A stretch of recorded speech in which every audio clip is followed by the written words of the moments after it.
Alrighty. Hello. Hello.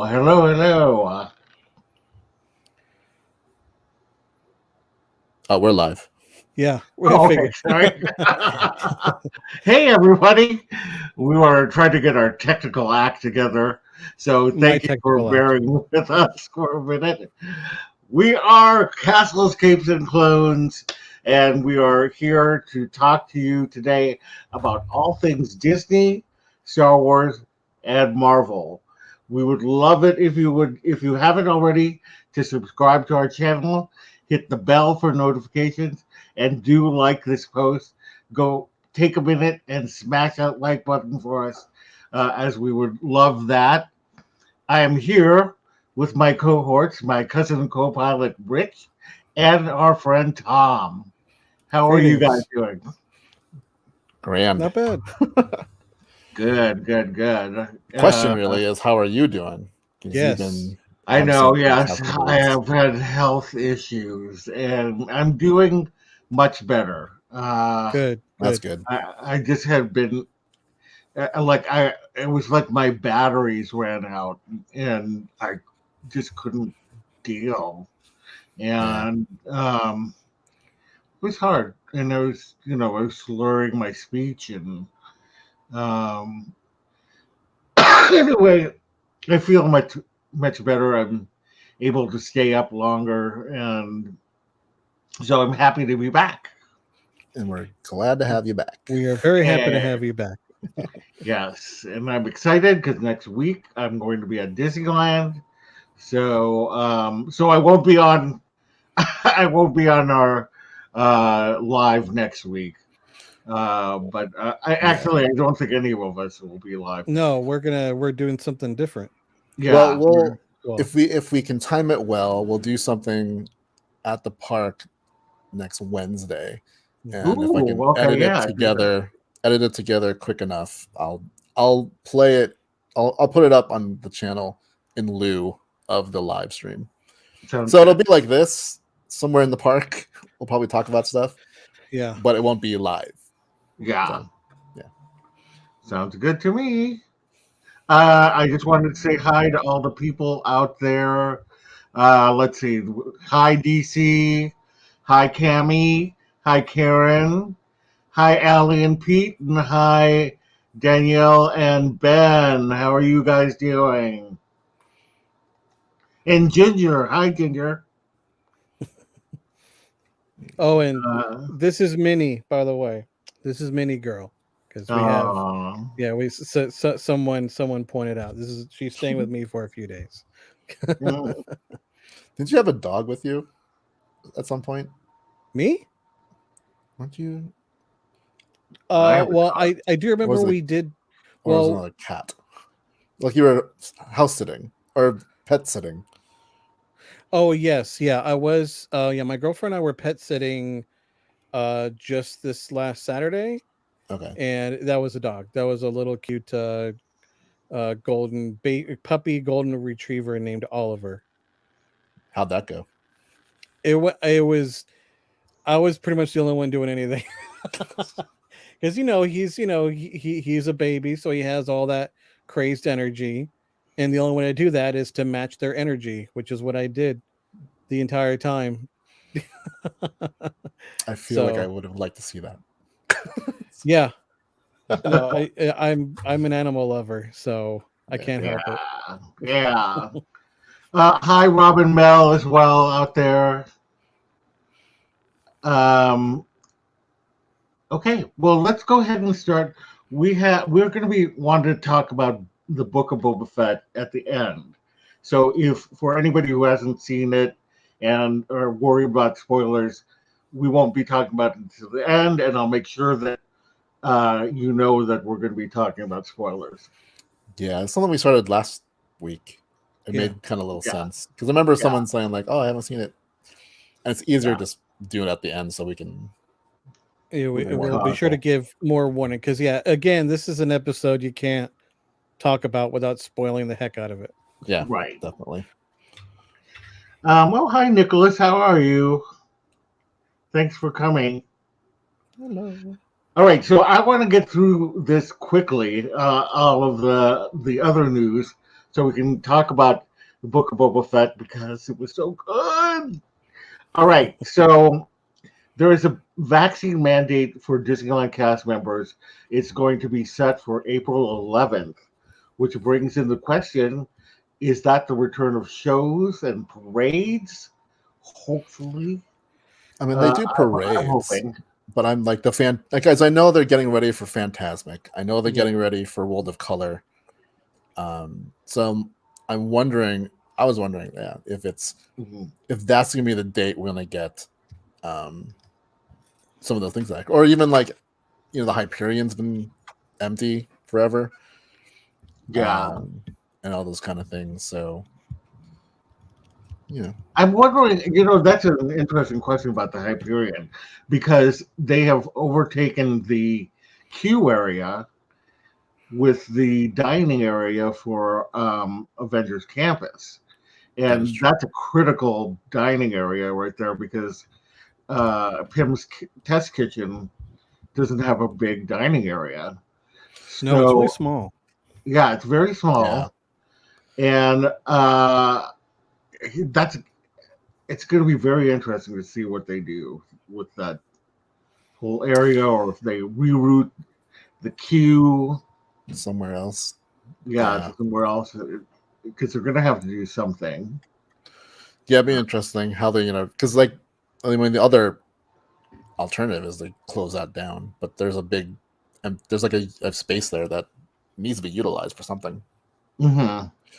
And that's the thing, like, a lot of places have like just lack of seating for things. Yeah. Like even with the Lunar Festival going on right now. I know. I feel like when they did the Taste of Disney that we went to last year, before the park opens officially. Yeah. I feel like they had like chairs and tables everywhere. Mm-hmm. And now they're like slowly taking them away. Which is so weird. I mean, and I've heard, because one of my friends, she had to walk all the way to Cars Land to sit down. Yeah, that's crazy. There wasn't any room in Pacific World. They need more dining area all over the place. Yeah, especially with the whole festivals that they have. Festival stuff. But even like just I feel like because of the mask stuff, people like to be outside more. Mm-hmm. And so, and with other things closed, people, the other thing left to do is go dine on stuff. So right. Yeah. I think they should bring the musical Rogers to the Hyperion. Yes. Did you bring what did you say? Rogers, the musical from Hawkeye. Who are the audiences for Rogers the musical at the Hyperion Theater? And I would pay extra to see that. I know, I would too. Yeah. If that was like ticket on top of it. Yeah, they would have to do like a full. Well, I mean, longer than the normal shows for me to pay for that. Like I want I'm okay Rogers the musical. Yeah, like all right, we're singing a musical that's 2 hours long in DCA. I'm all for that. And it's the perfect setting. Pete and Allie and Robin Bell would love to see that. Mm-hmm. Pete and Allie would set their next trip to California immediately. There's an audience for it. That's so funny. I love it. And then go to Avengers Campus right afterwards. Yeah. I mean, that would be the perfect musical to put there. Mm-hmm. Yeah. Because, that's the other question is it's so close to Avengers Campus now that that whole area doesn't make a lot of sense anymore. Because a lot of the Hollywood studios is, Marvel-based now. So you have this kind of gap, and the Hyperion is right in the middle of it. So It's like the Hyperion's there, and then also the Monsters Inc. ride is now kind of out of place. Yeah.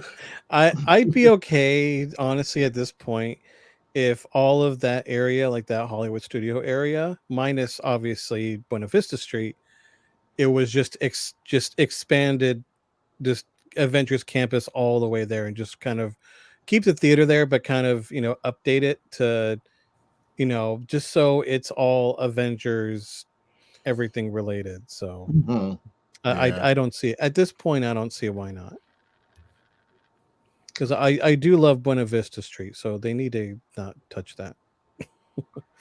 DC says it can only be worse than the Spider-Man musical, and he would be there opening day. And Victoria Redondo, Princess, says, "Oh, hey, you guys, I love your channel." Oh, thank you so much, Victoria. That's so nice of you. All right, let's move on to the next thing. So we're going to talk about Bruno is number 1 on the Billboard chart. This is the first time in 30 years that a Disney song has made it to that number. It's amazing. Did Let It Go not? Let It Go apparently did not. It was the last one to make it to that number. Apparently, was A Whole New World. I wonder if it's what really. Which version of A Whole New World was it that charted? Was it the pop version or the movie version? Oh yeah, that's right. There were 2 different versions. I always forget that. Who was it? Rebo Bryson and because they would always release like the pop version. Like Let It Go was it Demi Lovato did like the pop version? Yeah. That's usually the one they play on radio and stuff. I feel like. I think it was that. I think it was a pop version back in the 90s where they had that. I forgot the artist that did it, but I remember hearing it all the time back then. Right. It was Rebo Bryson and I can't remember who the other. Oh my god. Yeah, it was the pop version. So old. Yeah. Anyway, that's apparently the last time that it was at number 1. So that's pretty crazy. That's really great. But, I mean, I can't get that song out of my head. It's everywhere, and I don't mind it as much as I did Let It Go. Right. I know. I mean, like, I love Let It Go, but after a while, you're just like, all right, let it go. Yeah. People Bryson. Who's the other? It's Peter Bryson and somebody. Does anybody else remember who sang the song with Rebo Bryson? If only there was some way to find out. If only there was some way, some magical way. Some kind of device that has like. Cabby says, "I wasn't alive when Aladdin came out." Oh my lord! It was a magical time. Like the whole golden age of Disney films was. I still feel like saying it was magical is an understatement. It was right. It was. Yeah, it's called that for a reason. I'm going to be ranking the Encanto songs next week on the channel. Good luck with that. So, yeah, I know. It was hard. I filmed it already, and it was hard. Did you? Yeah. I have to say, like, I like them all, and it really depends on my mood which one I like the most. It's so true. So I'm interested to see what your list is. When is that? Yeah. When is that coming out? Wednesday of next week. So a week from yesterday. We'll be in the parks. You know you have a good set of songs when it's difficult to pick your favorite. When you just have so like for me, like just any artist, I'm like, what's your favorite song? Or just like it's like all of them.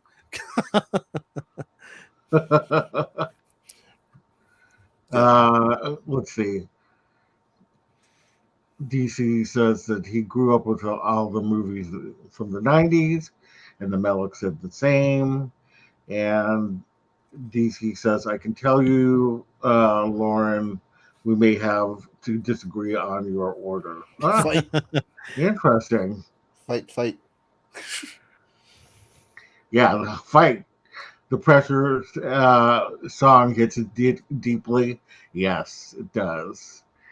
And I'm sorry to not be mean to Disney, but I can't deal with that song. We don't talk about Bruno. Whoa! Wow. I mean, the movie was great. Don't get me wrong, but I think there were better Disney songs out there.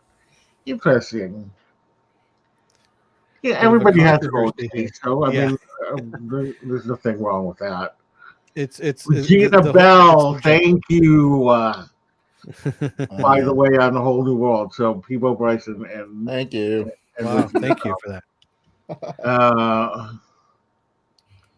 Love that song. I'm assuming that you're talking about Surface Pressure. It strikes a chord with me too. I get all the feels. Yes. And I have a feeling we're going to agree on all the songs. Love Bruno and Pressure. Yeah. All right. We'll find out. Everybody will let me know what you think of my order. Yeah. Okay, so let's move on to the next one, just because I want to get to our main topic.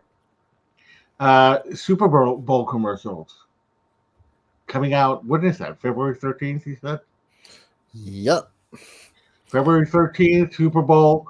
What commercials are we going to see that we want to see? Are we going to see Moon Knight? Are we going to see Doctor Strange? Are we going to see Lightyear? What do you think? I think yes on all three. I'm hoping for but they've shown trailers for all three already. So it'll probably just be like how they have like just another like short teaser, pretty much. Right. I mean, they've done teasers for them all and done full trailers, except for.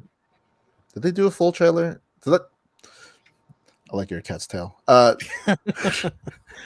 Was there Doctor Strange trailer? A full trailer, was that considered a tease? It was a teaser. Yeah. So maybe we'll get a full trailer. A full trailer for that. Mm-hmm. But like, if they do another teaser, I'm hoping for like Obi-Wan or Andor, and then DC mentioned Obi-Wan.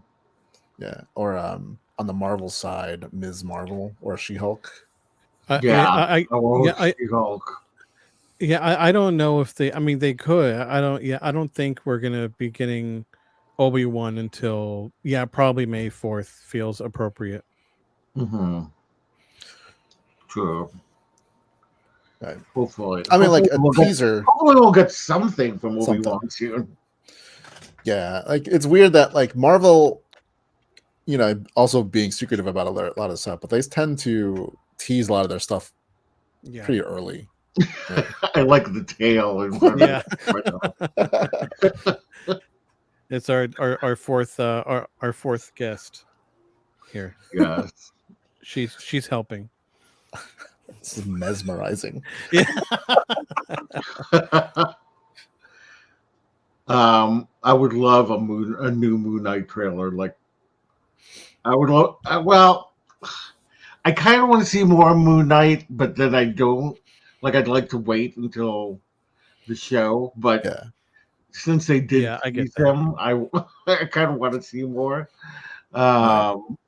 I want to know: are they going to animate his eyes like Spider-Man, or will they be static? That's going to be interesting. I don't know. They don't. I mean, the costume, from what we've seen of it, I don't know if it lends to that. Yeah, I don't know. But it's been quick shots.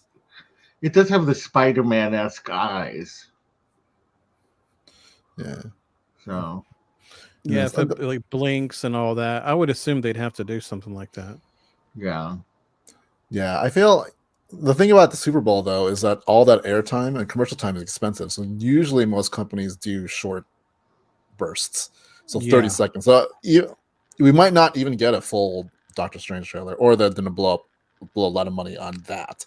Right. But even on the Disney side, what's been in production, so far. Like Little Mermaids has been in production if it's not done already. I don't know how far Wendy and Peter is. Yeah, I know that they just finished, wrapped up on Hocus Pocus 2. Yeah. So I feel like that'll be because of what that is. I feel that'll be closer to like a summer. The earliest we might see something is maybe summer. Yeah, because that's not coming out until Halloween. They said Halloween is right when it will come out. So it'll be interesting to see what they do air. I'm excited. You know, I don't watch Super Bowl itself. What? I do. Yeah, I'm not a sports guy. I mean, it's funny because like several weeks ago, I went to my first ever football game because I'm not a sports guy. So that was an interesting experience. Wow. LA's in the Super Bowl. Mm-hmm. And Cleveland. Okay. Cleveland, Cincinnati. Wait. Right. Yeah, Cincinnati. A C word. Okay, let's go to the next story. So Dakota Johnson has been tapped to lead Madam Webb in a movie for Sony Pictures. Now, Madam Webb is a side character in the Spider-Man books, and she's paralyzed, she's blind, but she's a mutant. Which is interesting that there'll be, if they do use mutants.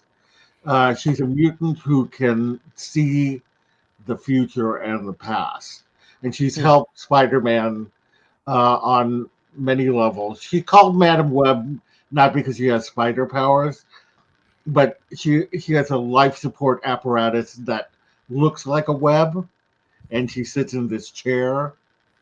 Now it's interesting that they want Dakota Johnson to play this part because Madam Web is usually old. So I don't know if you. You are showing a picture of a young Madam Web, which I have never seen. Okay, I think that's what I think they must have rebooted or somehow she looks younger now because that's the other image of Madam Web that's out nowadays. Because I know a little bit of her from the left side of that picture where she's kind of in that blind kind of thing. Hair, she's older. Her eyes. Yeah, she has a thing over her eyes. That's the way I know her. So I haven't read all the Spider-Man comics. Like, every so often I'll pick it up, but it's not like I religiously read Spider-Man. So I don't know if they reboot. Why not? I know. I have no idea. I have no idea. But interesting choice, Dakota Johnson. I mean, if they're going for younger, cool, sure. It's interesting to me that they're making a Madam Web movie. like out of all the spider people, in that his universe, if you want to call it, the Spider-Verse. Like Kraven the Hunter makes sense to me. Kraven makes sense, but Madam Web does not. That sounds I feel like that's such a deeper cut. Like no one knows who that is. Mm-hmm. Miles. If you're going to go with Spider Woman, right? So, and Spider Woman's like different enough from Spider. She's not like a web slinger, so it's not the same. It's not like a female version of Spider-Man. It's a different character. Mm-hmm. Like Felicia Hardy, Black Cat. Yeah, Black Cat. It's very interesting. Victoria says, "Oh, if you want to talk Marvel, I got a good one for you. Watch Agent Carter. Oh my God, you won't be disappointed." I really enjoyed Agent Carter as well. I did like that show. I'm hoping they bring her back, but actually into the MCU proper. She is, but the series I feel like is not in the MCU anymore. Right. Yeah, I was wondering, is it considered like Agents and S.H.I.E.L.D. is not technically anymore. Mm-hmm. Anything that was part of MTV, Marvel TV I have a feeling we're going to see Captain Carter in the movies. Yeah, that'd be really cool if we saw that. Right. Yeah. I think it's just a matter of time. So, right. Especially when they open the door to that storyline in What If, without giving spoilers. Yeah. I think that, there's somewhere she's going to return, if not the second season of What If. For sure in the movies. All right, Karen, thanks for joining us. Thank you much. Good night. Take care. Okay, so let's move on to Fantastic Four. We think that Fantastic Four is coming soon. Director John Watts, who is the director of No Way Home, the Spider-Man movies, the latest ones. He's slated to produce Final Destination 6, but his next directing gig is Fantastic Four, the movie, which we know is coming out, and I cannot wait for this. To what they're gonna, yeah, I wonder how they're gonna put this into the MCU, and how that story works, because in the comics they're like one of the original, like they were around for a long time. Yeah. And how to introduce them into an already established universe would be interesting. I have complete faith in them at this point. Yeah. Bye, Melix, and bye, Cammy. Ta-ta.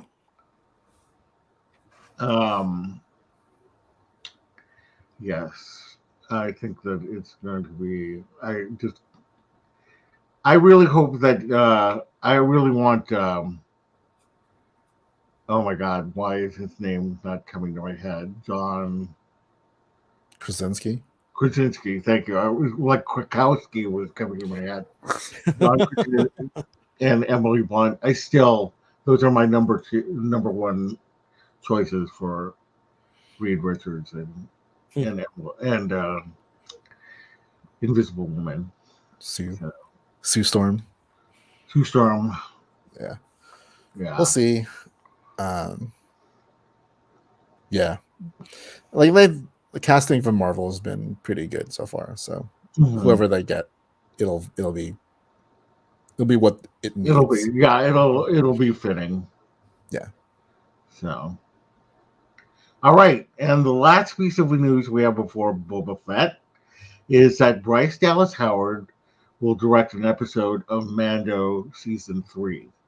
Now, good. I would love for her to direct more episodes, because that last episode of Book of Boba Fett was so good. I feel like kind of how like Deborah Chow is doing Obi-Wan. I feel like she's probably primed to do a series of some sort. That's got to figure out what it is for her to do, or what she would like to do. Yeah, like because she's like Dr. Aphra. Killed it. What? Like Dr. Aphra. That would be awesome if you did Dr. Aphra. Oh my God. An adventure-y, Indiana Jonesy kind of show. I think that would be kind of cool. Yeah. But yeah, I think her popularity with amongst Star Wars viewers is pretty high. So, it's got to be a matter of time. I'm pretty sure she's already in talks for something. Yeah, she's trying to find a project for her to do. Yeah, I'd say give her a movie. Or Ahsoka. Isn't Ahsoka already? No, that's Filoni. That's Filoni's. Oh yeah, that would make sense. That's his baby. Yeah, that's his. That's his. Yeah, I mean, like, she might direct some of them. How they're doing with some of these, but like if to have her as like kind of the showrunner lead on it, I feel like there's gonna be. I'm pretty sure they are already trying to discuss this with her and trying to find something. Who knows? Or it could be Rangers of the New Republic whenever they bring that back out. Yeah. Right. Pete and Alex says that she makes the Star Wars storytelling accessible to fans at both ends of the spectrum. Very well said. Yeah. Couldn't agree more. I couldn't agree more either. So okay, real quick, I want to say something. I love that every time like we bring up a comment that I'm totally Mike Wazowski'd every time that happens. Is that what happens? Yeah, at least on my screen. See? Yep. Oh, that's funny. I'm that's on TV. I mean, if I go back to it's I just think it's funny. At least it's weird that it moves, it resizes everything when I do it in this view. Yeah.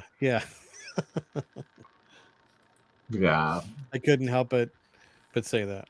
Yeah. Felt relevant. All right, so now let's go into the book of Boba Fett. Again, if we are going to be talking about spoilers, so anybody who hasn't seen the last episode and are concerned about spoilers, now is probably the time to leave and watch us in replay. Otherwise, we are going to talk about episode 6 about of the episode book of Boba 6. Fett.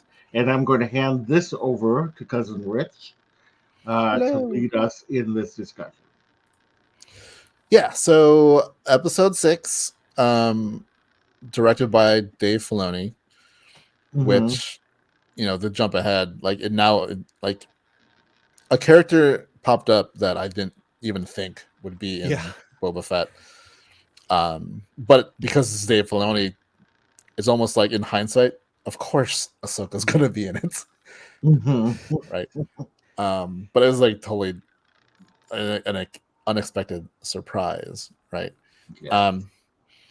It's entitled A Stranger, man, I forgot to write this down, but like a stranger walks in from the desert or something like that.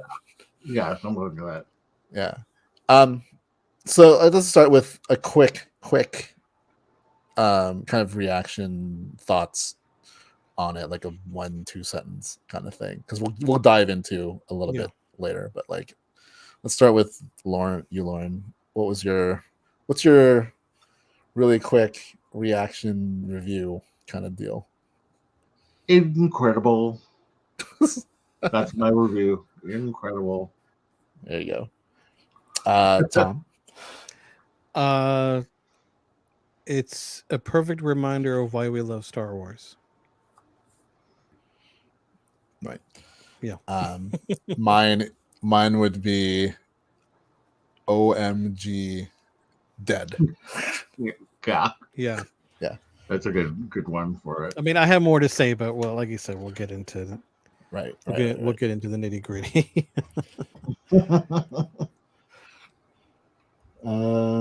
We got going in chat. Yeah, Mandalorian season 2.5. Book of Mandalorian. That's people are calling it. I thought of like I posted something on my Facebook about that where I'm like, this doesn't seem like a correct title for this series, but then you think about it, it does work because it's called the Book of Boba Fett. And if you read a book about anything, not every chapter has main characters. Yeah, it's so true. Right.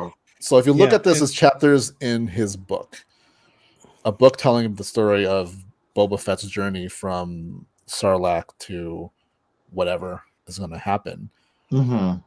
There's going to be chapters in there that don't really focus on Boba Fett, but will drive the overall narrative forward. So that's kind of how I look at it now, and that's how I'm like, all right, it's something that it's not normal for a series, right? Usually it's really about the main whoever's and whatever. But even then, like, there's a show called Mythic Quest, right? Yes. And there's a couple episodes where the whole cast is not in it. Like, they're telling a story, but it drives the narrative of the story. Right. And I feel like this is that. Like, I don't think, and we'll talk about this later, but I think we're not done with Boba Fett after next week. I don't Another good parallel. I mean, not a parallel, but a comparison, like what you just brought up, is and this is a completely different kind of show that is it's like opposite Disney that I'm a huge, massive fan on, which is Breaking Bad and Better Call Saul. So Better Call Saul is a spin-off of spin-off slash prequel. It's still a different of Breaking Bad that revolves around different characters, but still in Better Call Saul, they bring in and have been bringing in almost every character from Breaking Bad, which came before. And usually, and we have to remember that the Book of Boba Fett is essentially a spin-off of The Mandalorian. So it makes sense that we would see all the characters that we saw first in the first two seasons of Mandalorian. So, and considering that they're connected, literally, like they're both foundlings, pretty much. So, and they have, at least passively. I mean, I know, yeah, Boba is a clone of his father, but his father was a foundling. Din is a foundling, and they work together really, really well. And I mean, honestly, I don't think anyone's going to complain about seeing more Mando, and especially more, as I call him, Baby Grogu. So can't complain. Also Ahsoka and all that. So I think it makes sense that, and I think it's funny that people are starting to call it now the Book of the Mandalorian. So, but it's tongue in cheek. Right. Pete and Allie bring up a good point. It's like Game of Thrones. Yeah. As well. There isn't a. I mean, yeah, there kind of is a protagonist, right? But there's more than one. Like we can jump around and it's fine. Yeah, and like I feel like their version of a shared universe and whatever is that the Mandalorian, Boba Fett, Ahsoka, and whatever else they got coming up, they're all leading towards a overall story. Because they've said like all this is going to culminate into like a super series, right? Yeah. So I just look at this all as just driving the overall story forward. Obviously, Boba Fett's going to play a major part in that. Mandalorian's going to play a part of that. Ahsoka's going to play a big part in that. And we'll get more Mandalorian focused stuff. We'll get Ahsoka focused stuff, but like, this like it's almost sort of experimental for Star Wars. Yeah. Right. It's refreshing. Let's not tell the stories the way it's been normally done. Like even starting with Mandalorian, we had some episodes that were short, some episodes are longer. They're telling stories the way they need to, without any restrictions of what a normal TV series has been in the past. Right. Yeah. So,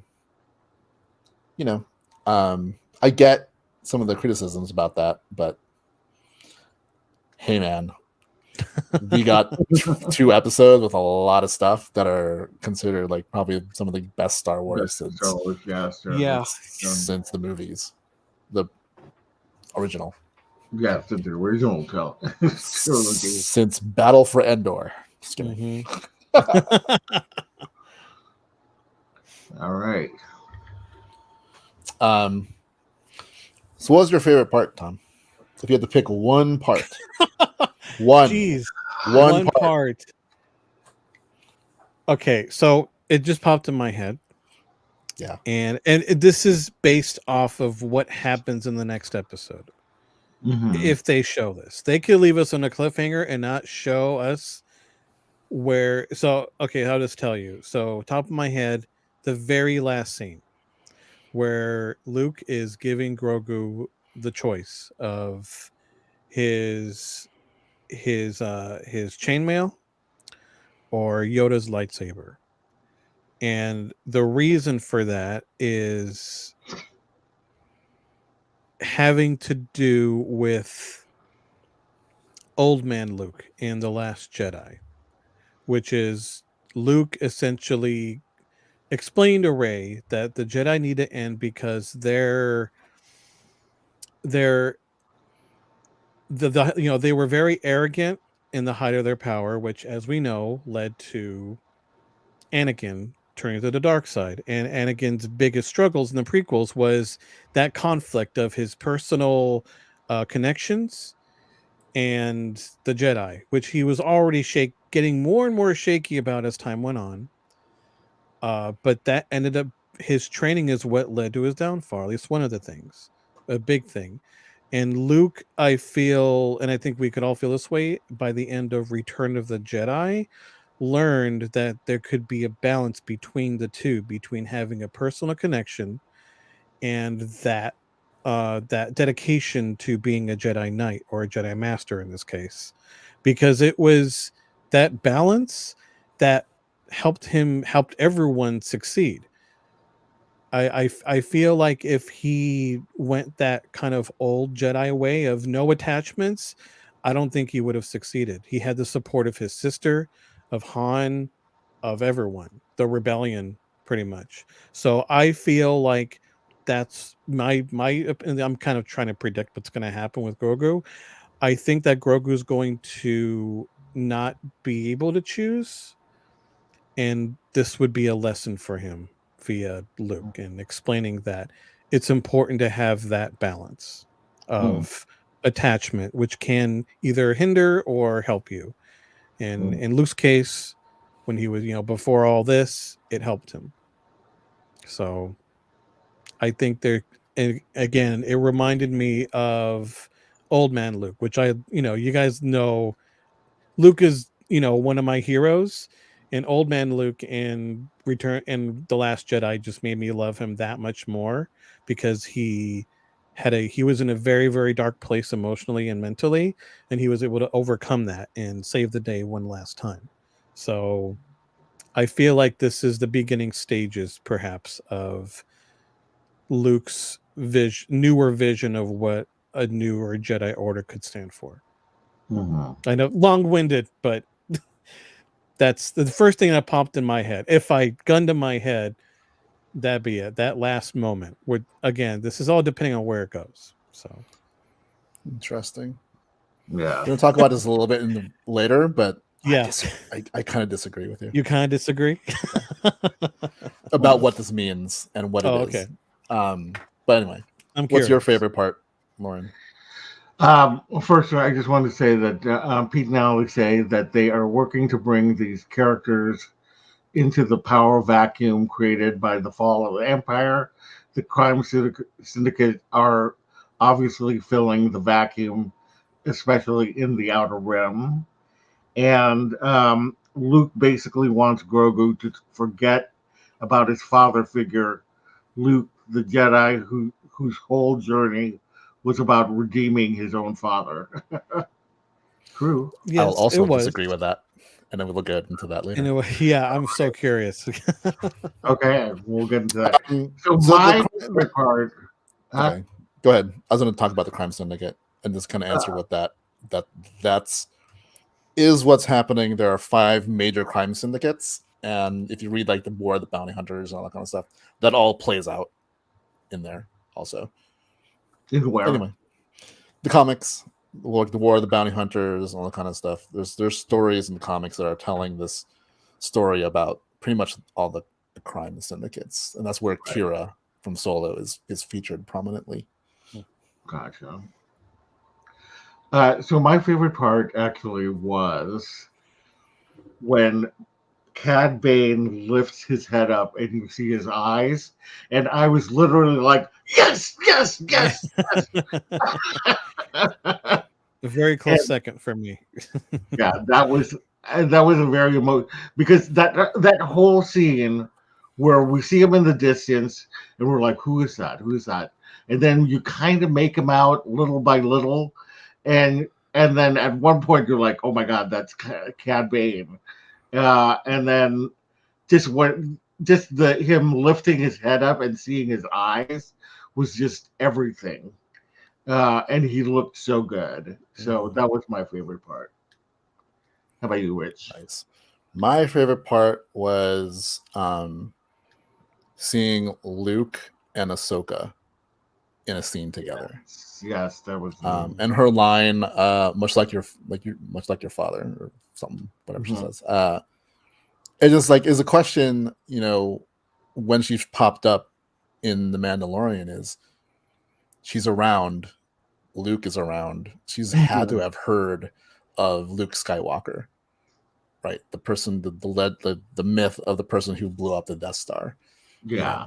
For someone connected to a lot of stuff, she had to have known. So the question was like, did they ever meet at some point? And we got that answer.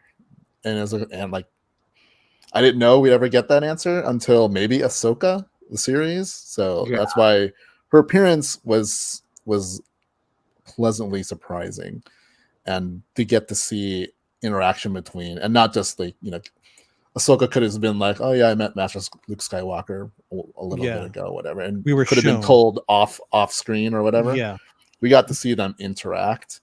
I think it ties so much together about the Star Wars universe, which is something I've wanted for a very long time, is to like ever since like the books came out back in the 90s. I wanted the universe to feel like everything was included, right? And not have things just separated into these are the books and these are the comics and this is the video games. And that's why the book of Boba Fett and parts of the Mandalorian are unifying the universe the way I think it should, and introducing everyone to characters and concepts and things that I've known about for years because I absorb it all. Victoria says that she is also watching the Star Wars Rebels at the same time. You gotta love the Star Wars cartoons. And I just wanted to say this episode was, if you, I mean, like, it was a love letter to those of us who love the animated series. So, yeah, and I, for a long time, and Rich knows this, I was very much not really an elitist, but I was just more like, it's just the like for referring to Clone Wars. I was like, those don't really count. They're not the movies. Right. Yeah. Don't. If it's for any reason, if that's your mindset, I had a more extreme mindset with the Marvel movies. I was like, it's just just dumb entertainment, whatever. But no, if there's any proof that Clone Wars, Rebels, all of them is essential, here it is. Because remember, last night after the episode, I went back to watching Clone Wars. And I was thankfully saw enough of it to know who Cad Bane is, and I hate this character. I love, when I say I hate it, I mean it's one of those characters, those villains that you love to hate. You love to hate, like it just So when I saw him, when in the distance I see you get a little bit of blue, when that's really cool. And I feel like we talked about this recently, like if they brought him in a live action, would they pull him off properly? And yes, especially consider who the director is, and it's his character. So they nailed it. I won't say what I said, but I flipped out when it was real, that when I heard his voice, I was like, this is it's the same voice. It's the same voice as the animated series. It's a very distinctive voice, and I feel like this lends to how great of a writer, and especially now a director, Dave Filoni is.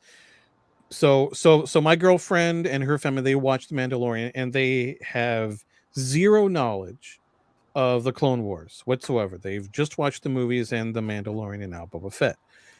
And they knew just from that one scene, you don't even know what his name is yet. If you're not familiar with Clone Wars, you have no idea who this guy is. That's true. And in this little scene, you get all the information you need. How deadly, how cunning, and how dangerous he is.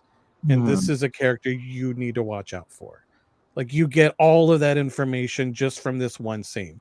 They got that. My girlfriend said he's scary. Like, who is he? So I gave her a little bit of a background. I was like, okay, He's in Clone Wars, the animated series I told you about, and yes, he is absolutely deadly. So, yeah, and just I can't get over how amazing this episode. I feel like we could talk about this episode for hours and never run out of anything to say. Yeah. Okay. What was I gonna say? I can't remember now. Sorry, that was my fault. Anyway, yeah, we can talk about this episode for a while. Forever. Yeah. That's why I only kind of hit about certain things. Yeah.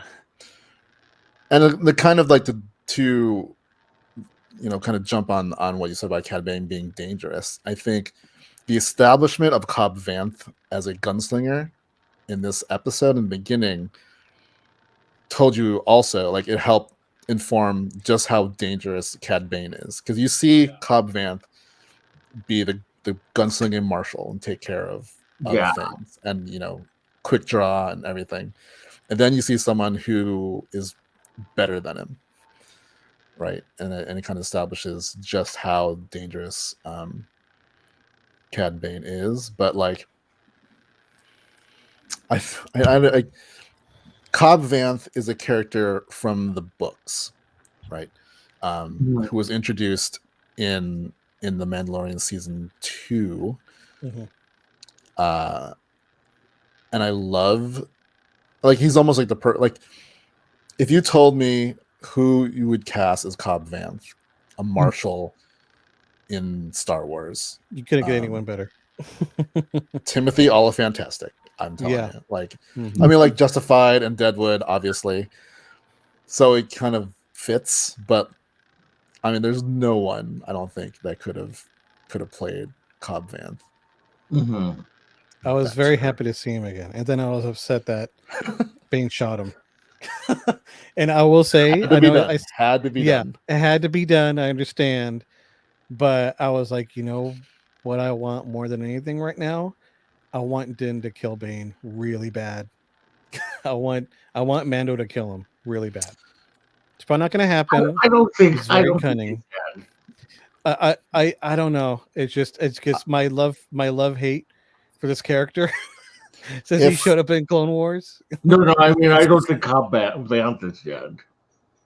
Oh no. I don't think he's dead. I think he looks like he shot him in the arm and they went out to hell. Shoulder, he is injured. The shoulder, yeah. But I want Mando to take him down. I couldn't think of a better character to do that. If you watch it with subtitles on, there's a lot of dialogue that you can't hear, but they have in subtitles in that scene when the town is going and like trying to help him. They're like, get the medic, get some stim packs, and like stim packs are from the video game Fallen Order. Yeah, like that's what you use to heal yourself. Yeah, in that game. So I don't think he's the other dude, the deputy. He's gone. No, he's gone. I feel like there's no way. I know that Bane shot him in that. That was a purposeful shot. He could have taken him out with one hit. I feel like there was perhaps a little bit of respect. He's like, I'm just going to injure him to teach him a lesson. But this other guy, I'm taking him out because he's just annoying me. Yeah, you had to prove to the leader of that town that you mean business. Yeah. So yeah. So a little backstory on Boba Fett and Cad Bane. In the Clone Wars, in unfinished episodes, Cad Bane is the one who kind of takes Boba Fett under his wing, right? But their relationship goes south, and the dent you see in Boba Fett's helmet comes from Cad Bane, right? That little dent up here, because they have a duel. Now, it's not a spoiler because it didn't happen on screen, but the story was going to be that they do have a duel, but Boba Fett does kill Cad Bane in that duel, but that's where he suffers the hit. So they were matched, but I think Boba Fett's armor saved him. While interesting. Yeah. And if you watch The Bad Batch, you know that Fennec Shand and Cad Bane also have history. Mm. And what's interesting is that Cad Bane knows who Omega is. Oh, yeah. And so if they meet, it's one of those things like, a lot of people speculate that Omega's going to show up at some point. I think Bad Batch Season 2 needs to air first before they do that. So if there's a Season 2 of Boba Fett, I feel like she's going to play later when a little bit more of her is revealed through the Bad Batch series. Right. Another reason why, if you're not watching any of these shows, you should watch these shows. Yes. Yeah. Don't make the mistake I made for years. Yeah. Because now it's all coming out. Yeah. With Ahsoka, I mean, that we'll probably see Captain Rex and other things. So, and I think that they've already been casting for Sabine and Ezra from Rebels. Well, they have Sabine already. They haven't said anything about Ezra. Right. I mean, there's a lot of speculation, but Sabine's locked. A couple other people have been cast in Ahsoka. Mm-hmm. But the theory that she's going to be looking for Thrawn, so obviously that needs to be cast, and they're looking for wherever Thrawn is, that's where Ezra is. So hopefully we'll get something like during the May 4th or Star Wars Celebration, which is happening at the end of May. Yeah. But yeah.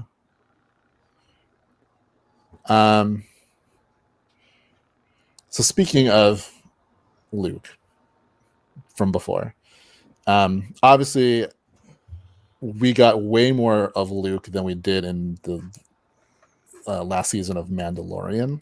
Yeah. And we know that they hired. I remember because when that episode came out and people were complaining about Luke and how it looked, still fake or whatever, and then someone on the internet did a better version of him. They hired that guy, so I'm assuming this is why Luke. I didn't know that. That's great. Yeah, they hired him probably last year, after, maybe a couple months after, maybe even a month or two after that last episode came out, where you saw Luke. They hired that guy.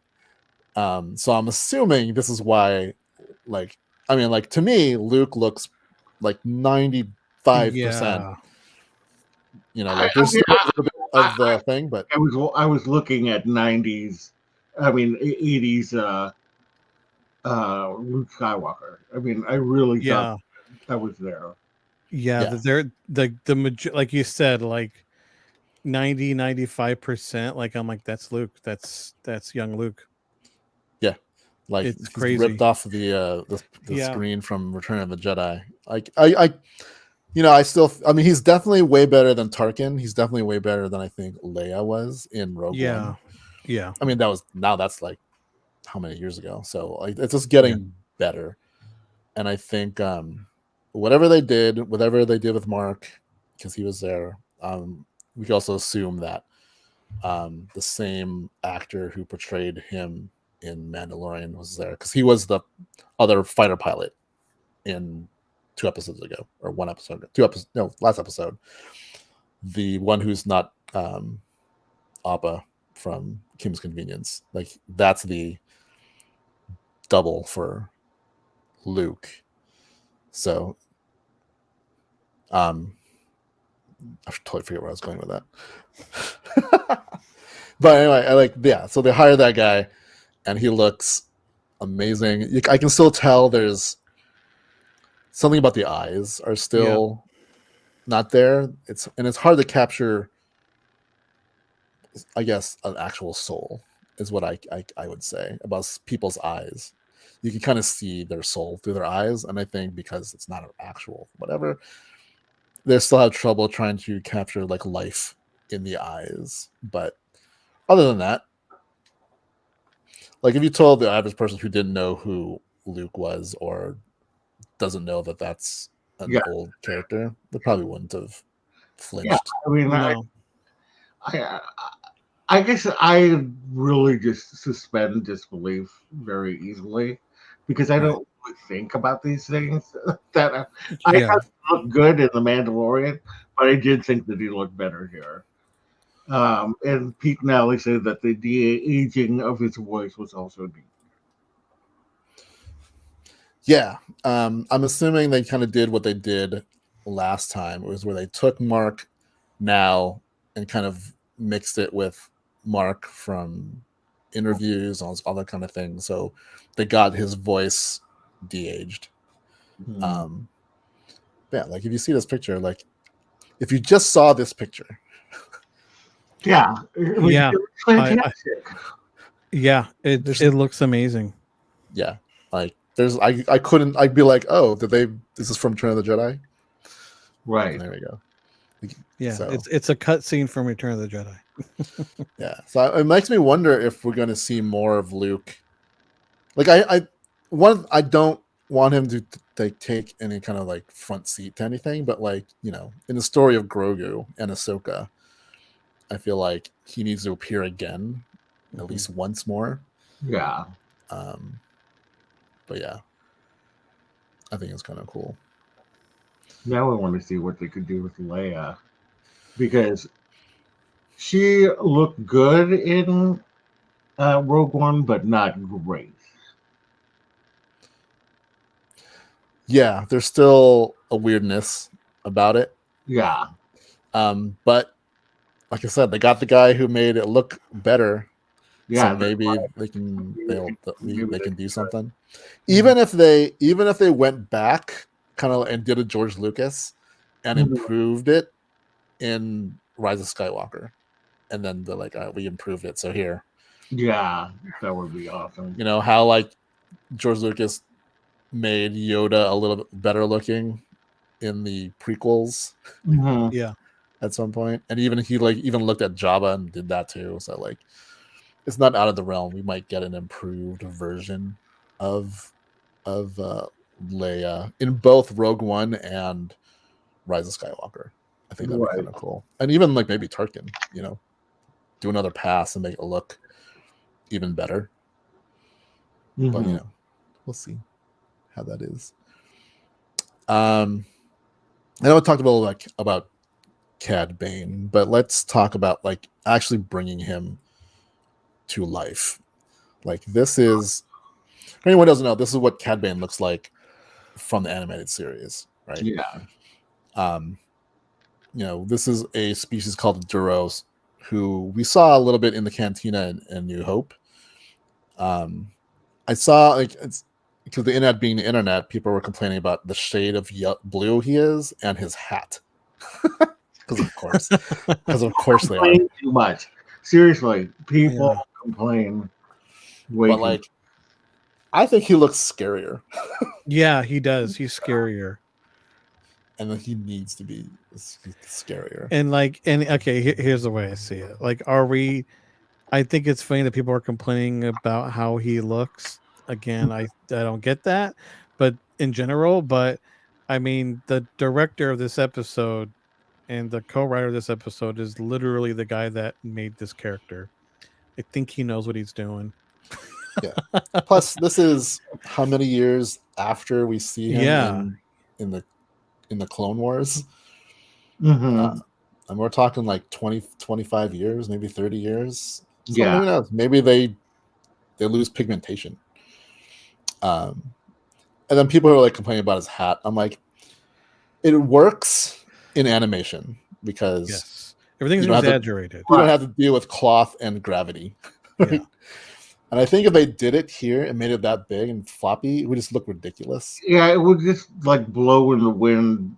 I think it would blow in the wind, and it would be too floppy. You could see how they really straightened the, what is that called? The brow of the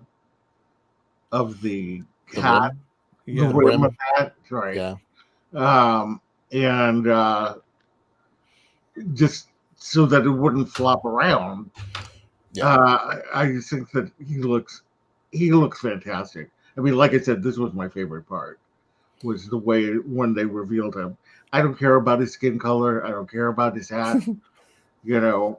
Things change in live action, and Plus, I think he would look more fake with the darker skin. Personally, I think that he definitely looks more menacing or whatever with the lighter skin. Plus, like, I remember when the Clone Wars first came out, there were some people who didn't like the stylized look of things. And that's the thing about Clone Wars, everything is very stylized. Like, if we were introduced to Count Dooku and Anakin and Obi-Wan in the cartoon first, and then we saw Ewan McGregor, Hayden Christensen, and Christopher Lee, like, that doesn't look like them. Yeah. Like, Dooku has a longer face and chiseled jaw. Like, yeah, because they weren't meant to look realistically human. They were stylized characters. Like, and look at this hat. Yeah. That's not practical in any way in real life. No, it's not. It would look like Carmen Sandiego. Yeah. Right. Flopping in the wind. And then he would lose that menace if it was just like flopping. This goofy looking giant hat in real life. Yeah. So this works for me. Like, everything else they got. His teeth, his eyes are what's really important. Yeah. For something who doesn't have pupils, those bore into your soul. And those little pipes that come out of his cheeks. Yeah. Does that serve a purpose? Who knows? Whatever. So good. Yeah. It's his mannerisms, which they got perfect. His speech. Obviously, they got the actor who does the voice in the Clone Wars, which has a very distinctive voice and cadence to him. And I think I am looking forward to Cad Bane and Fennec and Boba Fett, because there's history there. They all have, they've all had history. Yeah. So I can't wait. Yeah. I know this is a question for Loren himself, but like, did anyone cry during this episode? Yes. I surprisingly did not cry, but I was like literally a little kid. I mean, I was I was more giggling with glee, and every time something happened, like we see Luke, we see Ahsoka, we see Cad Bane, R2, I was just like, hee. Yeah, I mean, I wasn't like sobbing, but I will say I was teary-eyed from the moment I saw R2 to the very end. For me, it was the whole, like, my favorite part of it, which is the Ahsoka Luke interactions. And just the things she says, like, I'm a friend of the family. And you just see, like, she knows what happens to Anakin, but she chooses kind of just to remember Anakin as the Anakin she knew. So it just makes me also like, I'm like, I wish we got more interaction and saw what they would talk about. You know, how she would, they obviously had to talk about Anakin, and I'm sure for Luke, having someone who knew Anakin that deeply would be something he would want to know more about, right? So I did get a little choked up seeing that, because it's like, again, it's something I thought I would never ever see. Yeah, and there was so much that this was like the perfect Star Wars episode that had something for everybody in it. Like, if you like original trilogy, if you like prequel trilogy, if you like sequel trilogy, it was all there. Yeah. Pete and Allie say the Order 66 part was tough. Yes. Yes, it was. Which was this scene. Allie saying this, so it Yeah. have not been Order 66. Got it right, Allie. Yeah. That was definitely Order 66. The stormtroopers or the clone troopers you see are the 501st. Yeah. Troopers.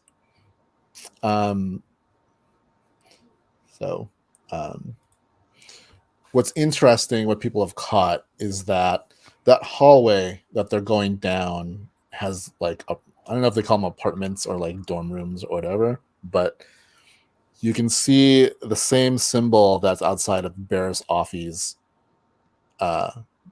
dorm. Which is a character that is almost parallel to Ahsoka and tied to her. So a lot of people are wondering if it's foreshadowing that we'll see what happens to Barriss Offee in the Ahsoka show, for which I would love to see. Barriss Offee is the Padawan of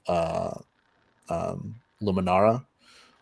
They're both green-skinned Jedi. And she Barriss ties very much into what happens to Ahsoka in the Clone Wars. They were like best friends, and there's a little bit of a trail. Spoiler alert. Sorry, Tom. Good night, Victoria. Good night. Thanks for joining. And Pete and Allie are asking, do you know who saved Grogu then? So that's part of there's a lot of theories about it. And it was like, it's got to be someone and some important part of that story, because they mentioned it when Ahsoka appeared in Mandalorian. And then the one memory that we go back into is that moment of where he's like, Grogu looks like he's going to get captured by the clone troopers. So it's a very prominent point in Grogu's life, and I feel like we'll probably see it at some point. But there's theories that is Barriss Offee. That's why it's in that hallway with her symbol on the door, so that she might redeem herself and be the one who saves her.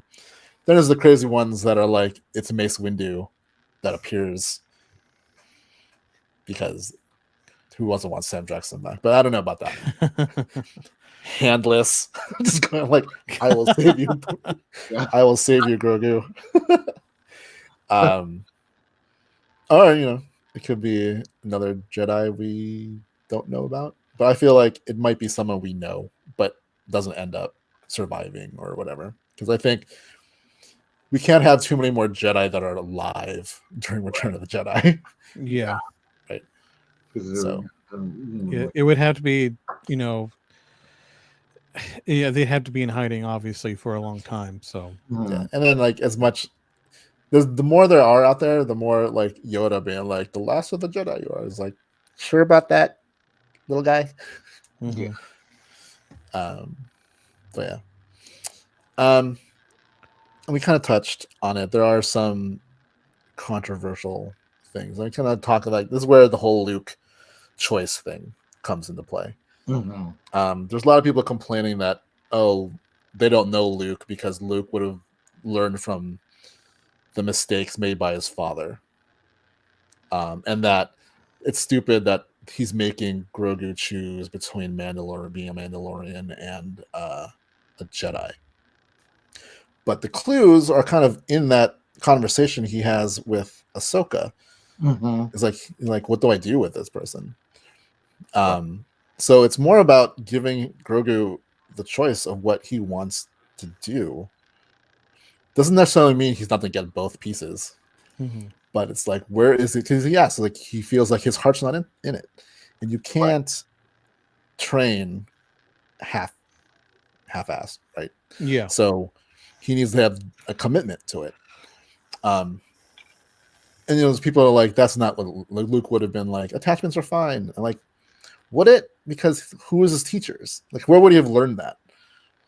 He doesn't know the full story of Darth Vader. He just knows that he turned into Darth Vader. Obi-Wan and Yoda were his teachers, and I don't remember them. Maybe they did off camera, but I'm pretty sure they didn't sit there like, you must be celibate and never have attachments to anything, blah blah blah blah blah blah blah. Right? Even when he was gone off to go rescue Han and Leia, Yoda didn't tell him you must let go of attachments. Yeah. So like, learning that lesson, I'm like, when would he have learned that lesson? Like, right. And it leads into Last Jedi, where he's fallible. Like, he didn't know everything going into training the Jedi, and this adds to it if you think this is a mistake, and maybe it is a mistake making him choose between the two. But it's a lesson he learns later, right? That's yeah. Yeah. So all the people who are like, "This is not Luke," probably the same people who think the Last Jedi version. I was about to say that. Hashtag not my Luke. I remember not that. my Luke. I'm like, going around like, you know, this choice could go different ways, like kind of the way you said, Tom, or it could be how I kind of said it. But I think whatever choice it is, it's at least in Grogu's hands. Like, you understand what you're choosing.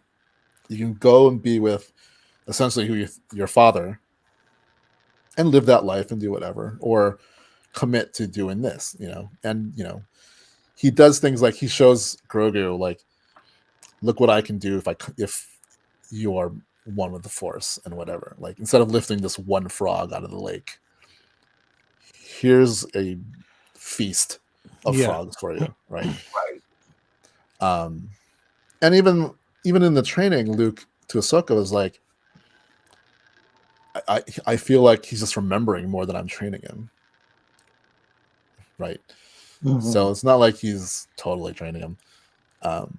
So he feels that he's trusting his instinct. There's a little bit of a conflict in Grogu, and you know, he doesn't want to force him into a life he doesn't want to lead. Right. Just because you're one with the Force and you have power doesn't mean that's chosen for you, right? His destiny, Luke's destiny, was supposed to kill Darth Vader and the conflict if he listened to Obi-Wan and Yoda. Instead, he did his own thing. He chose his own destiny. Right. So the Force does not belong to the Jedi. It's not how the Force works. Han Solo. Yeah, that's not how the Force works.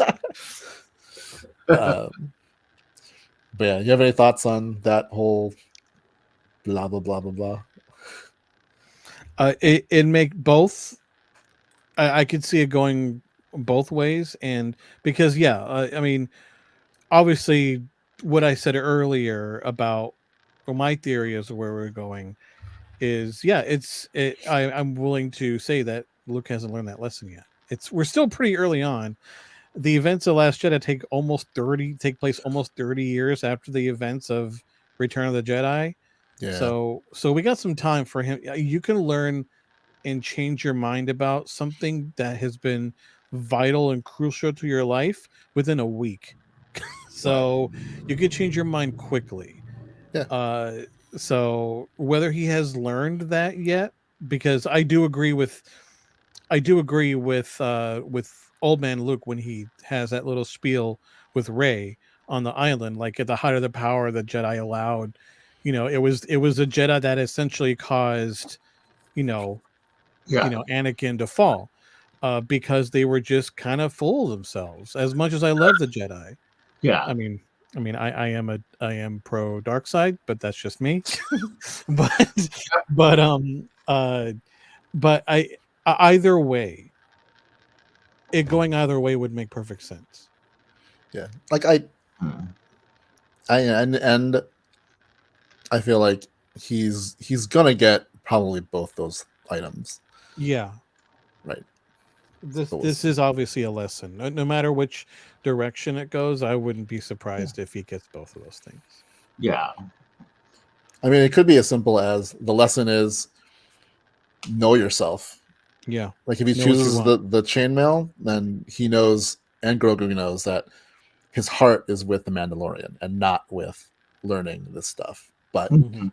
he could be like, but here, have the tools to make sure you can do whatever. And you know what? He's a Yoda species. Those guys live forever. Like, yeah, he has plenty of time. After Mandalorian dies, he's still gonna be like maybe 2 centimeters taller than this, and then come back and like he's learn already from in another his, Jedi. He's Luke will be already in good his, then whatever. Yeah. He can be like, all right, now I want to do this. Now He's that I'm already in his 100, 50s. now that I'm 100 and I can kind of speak. Yeah. So, the other kind of big thing, and we kind of talked about this in the beginning, is like the Book of Boba Fett as a title for this series when we had 2 episodes out of 7 where Boba Fett did not speak. Like he was in this episode, not a word. He just stood there while Fennec Shand did most of the talking. Fennec Shand has been in every single episode so far and spoken in every episode so far. Mando or Boba Fett has not. So the controversy of that is, why is this called the Book of Boba Fett? Hold on, before we do that, Pete and Allie said something about the Luke situation. It makes sense that Luke gives Grogu the choice, because I think at this point Luke still doesn't quite know what is he is doing, trying to train someone. Heck, TLJ Luke says he never really figured it out. Yep. Yeah. Like I said, because you're good at something doesn't mean you can teach it. Yeah. Exactly. Right? Like Luke could have been the most BA Jedi Grandmaster or whatever, but doesn't mean he can teach you how to do it. Yeah, he didn't have he had like a few moments with Yoda, with Obi-Wan, but never completed his training and never lived with the Jedi. And so what does he know? Yeah, even with Ahsoka, she doesn't seem to want to anymore. She's like, no, she's ready. Yeah. She's like, I was done with the Jedi a long time ago, buddy. Yeah. Good luck. Yeah. Right. I'm gonna go hunt a blue guy. Yeah. Amen, cousin Rich. Yeah. Yeah, like that's why I'm like, a lot of people who are like looking at it going, that's not Luke. I'm like, you're taking what you know as a viewer. You have seen the original trilogy, the prequels, and the sequels, and you're judging. You're projecting what you know of the whole thing onto Luke, like he knew what you saw. You don't. He doesn't. He only knows a little bit about the Jedi. He didn't read the books, as Yoda pointed out. Yeah. You read the I skimmed it. The sacred Jedi text that you didn't read. Yeah. So like Rey, I feel would be a better teacher in the fact that she seemed to be more invested in reading than Luke did. Luke's just like, I'm just like, from the very beginning of his career in Star Wars, he was like, always looking towards the future, always trying to be the adventurer and whatever. So obviously he probably tried to learn from it, but he's still Luke. He's still like Anakin. He's still got this Skywalkerness. That's the thing that I never understood. The biggest gripe that people had about TLJ, about old man Luke, is like, Luke was hopeful and optimistic and he wouldn't lose his temper. Like, do we watch the same movies? So was I in my 20s. Yeah, like just like Leota says it. Yeah, Leota says it himself in Empire. Just like much anger in him, like his father. No, Luke flips his lid. It's the reason he beat Vader. He gave in to the dark side for he's like, I'm just gonna beat you into submission. Yeah. Like that rage and anger that beat Darth Vader. That wasn't like peace and serenity. No, and like the only thing that got him to calm down was realizing, he's following the path of his father. I'm turning into my father, because Luke never really sought power. Like just no thanks. No, like just I don't know. It just and his quote unquote fall. I don't even like calling it a fall, but his his depression mode when he's on the island makes perfect sense. Yep. Yeah. Again, who are his two physical teachers?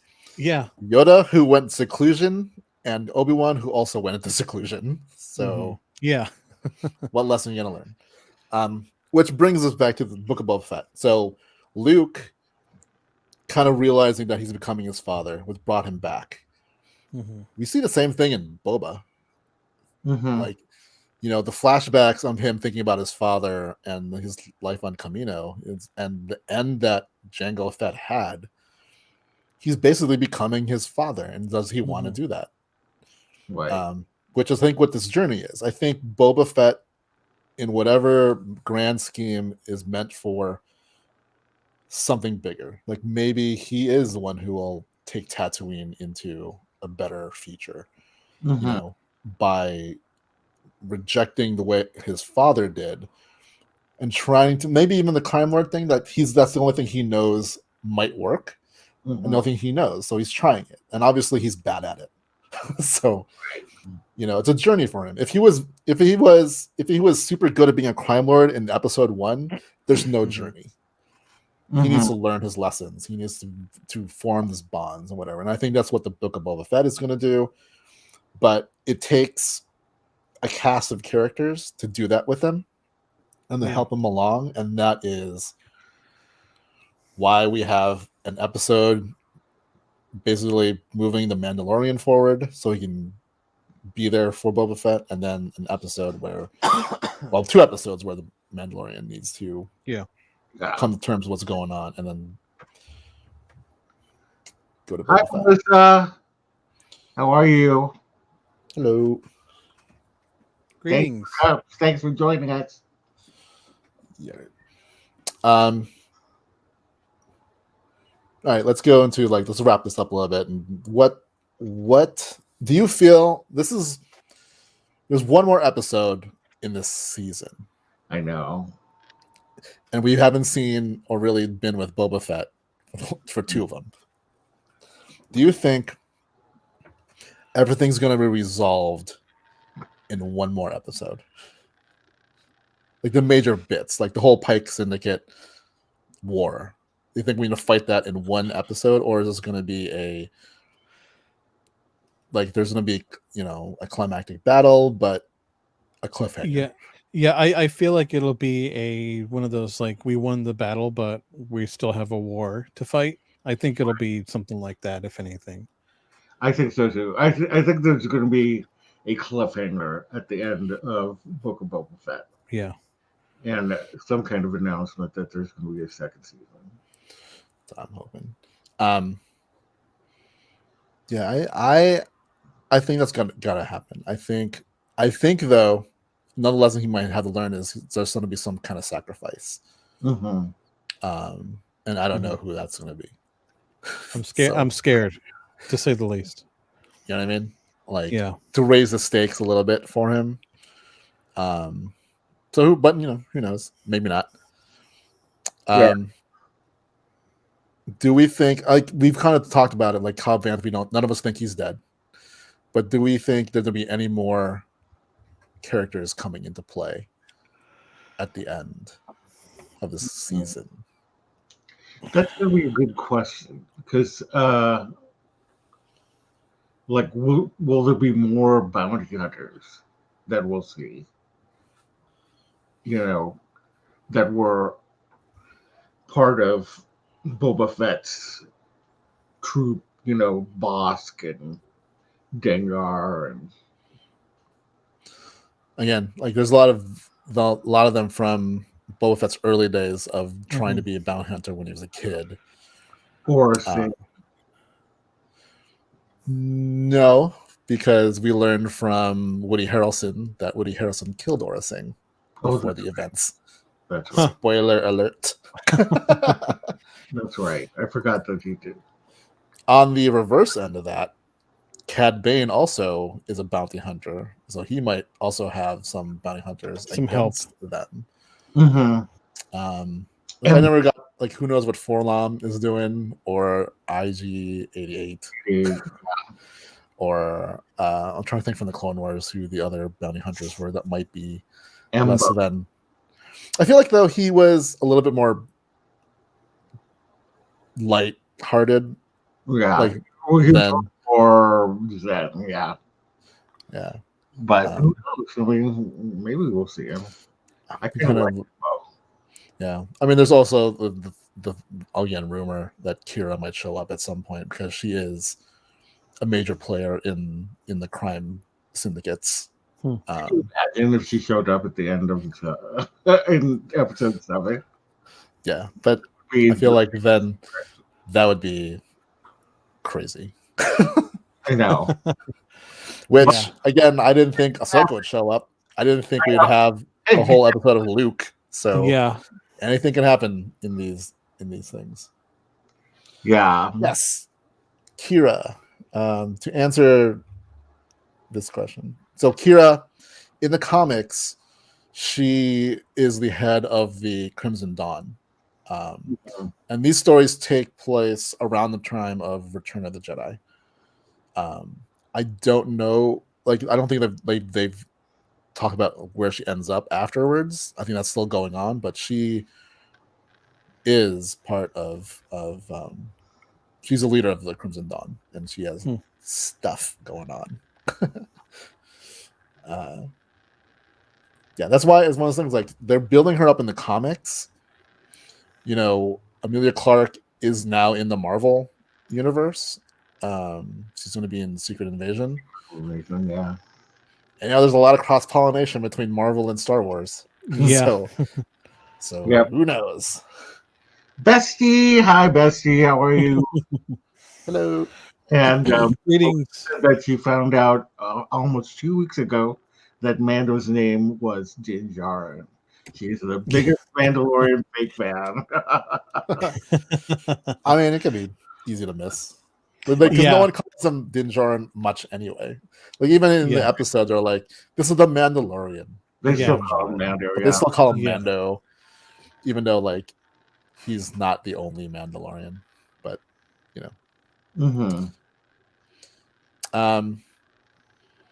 When do you think we'll see Grogu's decision? Are we going to see it next week, or are we going to see it in next year, or whenever Mando season 3 comes out?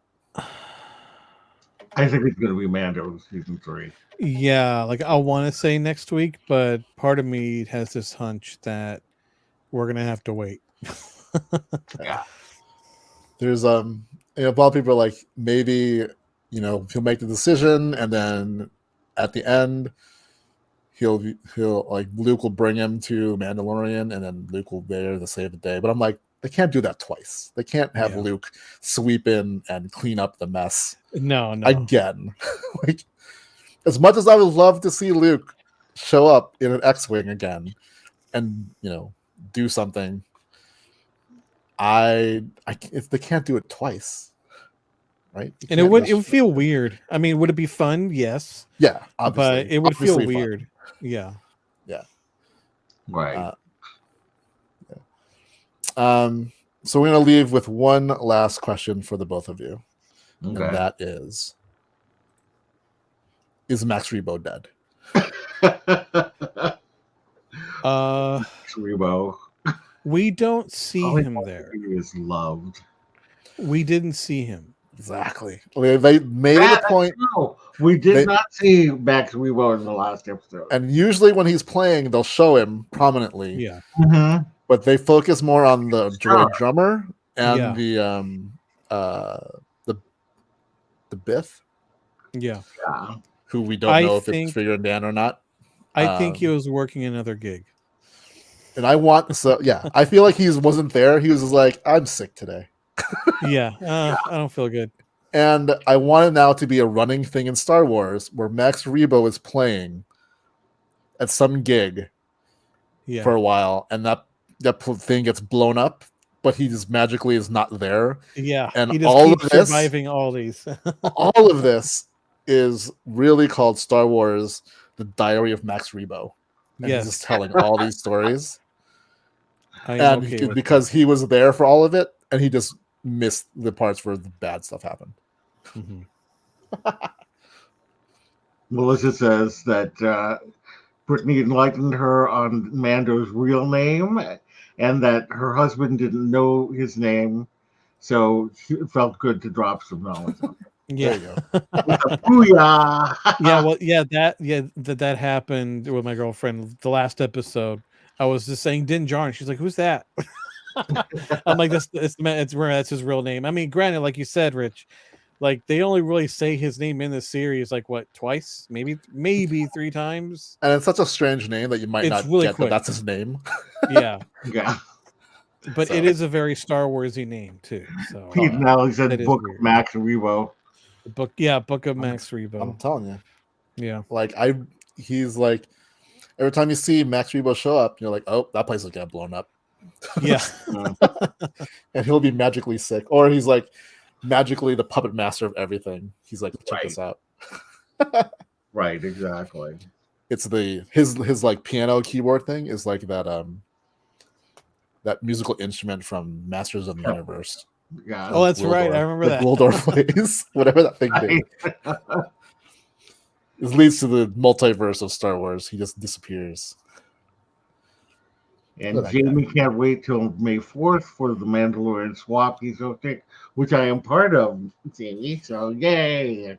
What is that? It's a box swap. Oh, that's cool. Cool.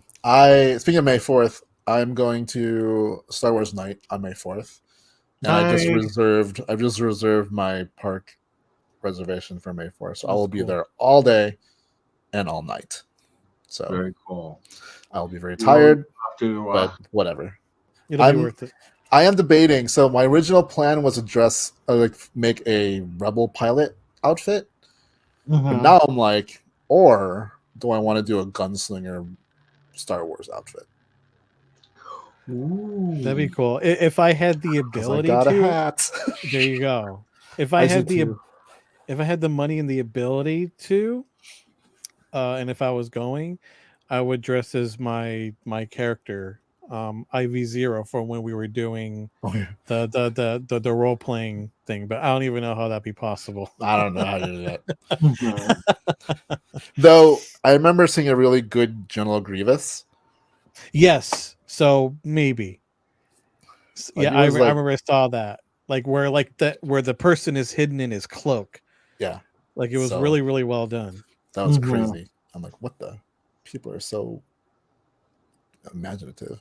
Yeah. But yeah, like I have pieces already that would fit I just need to get like a duster or something. So maybe I'll do that. So I don't know. Any last thoughts about anything? Nope, that's it for me. I think that's it. And I guess like if you reminder, if any of you were like me, like I don't need to watch the animated shows. Yes, you do. Yeah. I mean, you don't, but like you're missing out a lot of huge. It's a huge bonus. Yeah, it's a bonus. Yes. Yeah, you'll be enlightened to a lot of things. Yeah. Also, I feel one of the better parts of it, is if you were to take one thing, is if you were like me and you were one of those people that hated the prequels, and I did for a long time, but that changed recently. Any issues, whether you think they're big, small, whatever, are greatly improved because of Clone Wars. Mm-hmm. Yeah, totally. Yes. And it makes you appreciate what George was trying to do. What George was trying to do with the prequels. Yeah, very much so. Mm-hmm. And believe it or not, for me, I learned to love Jar Jar. So that should give you an idea of how great Clone Wars is. his how bumbling he is makes perfect sense. You haven't seen nothing yet. He's still got some role to play later. Yeah, I still have more. I still have more to discover. So I'm looking forward to it. Melissa said that's all she's watched, the prequels. Stick with us. Like if you, I am a walking Star Wars encyclopedia. Mm-hmm. So I like dropping knowledge here and there. So mm-hmm. then you in turn could drop more knowledge on your husband. Yeah, there you go. See? Anyway. All right. Well, thank you everybody for joining us. We really appreciate it. And again, if you could go and smash that like button before you leave, we'd really love that. Subscribe to us if you aren't already, and hit the bell for notifications so you can know when we're doing these live shows and other things that we have planned. So anyway, with that, and do you guys have anything else you want to say? Not much. Like, look forward to next week. Hopefully, we'll have something cool. Well, 3 of us at the parks. Hopefully, we'll have that up next Thursday. Mm-hmm. Yes. All right. Well, with that, we will see you later. Bye. Bye.